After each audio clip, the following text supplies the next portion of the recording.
Hi, welcome to the Deep Dive, where I, the creator of the Deep End, go more in depth about each of my shows. This is Season 2, Show 7.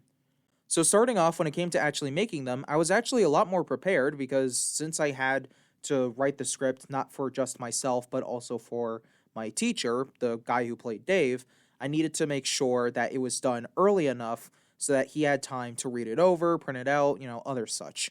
Another big thing that happened when it came to making it was that I noticed early on that I was shifting styles.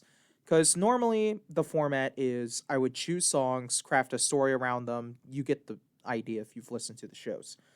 But this one was different because I wasn't really telling a story, but rather I was discussing topics. So it was less like my usual story slash music show and more of a talk slash music show. And oddly enough, I actually kind of liked doing it that way because it gave a more in depth banter between my characters.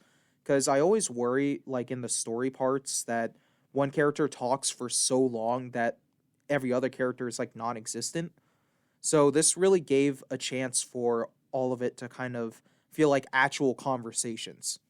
And lastly, when it came to making it, I was making sure I kept the teacher in mind because normally when I write the scripts, I think of how I'm going to say it, how it's going to like come out when I say it in the like different voices I do. But with a different person, I have to think about how they would say it. So, especially after the first time Dave was included in the show back in season 1, I wanted to make sure it sounded more like that Dave. But I also kind of made it different to fit more with this newer idea of what I want Dave to be, but it still worked out in my opinion.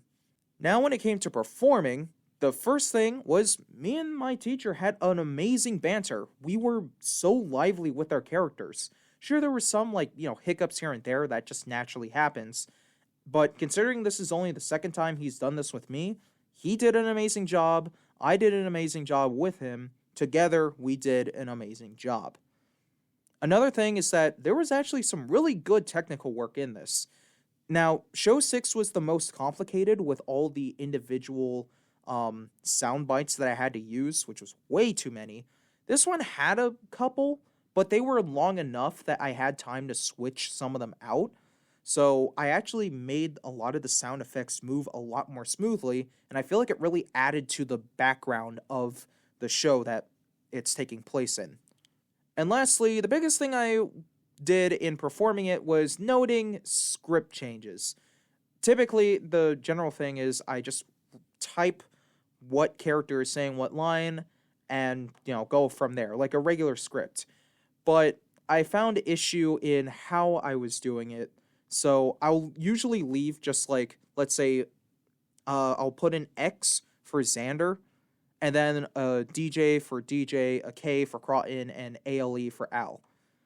But sometimes, especially if there's like a lot of words and many different character changes, then it'll leave me with a situation where I'll start talking as one character, but it's actually supposed to be a different character, which is kind of what you heard where Xander started talking, and then I was in my brain, I was like, wait, this is Crawton's line.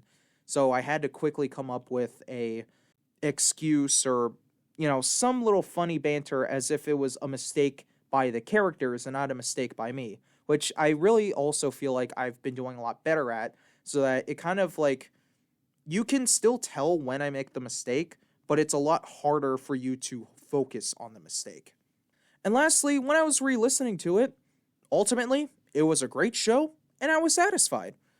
Like, you don't really see a lot of Thanksgiving specials that have, like, nothing to do with either the big dinner or, like, getting a turkey. That's usually the most common.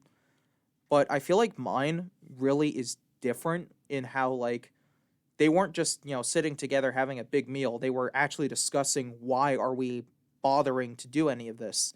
So I feel like if this were turned into like its own standalone story of some kind in the future, this could be, I don't want to say a classic Thanksgiving story, but it could be up there, And then the last thing when it came to really listening to it is I noted the weird correlation with my teacher and My Chemical Romance.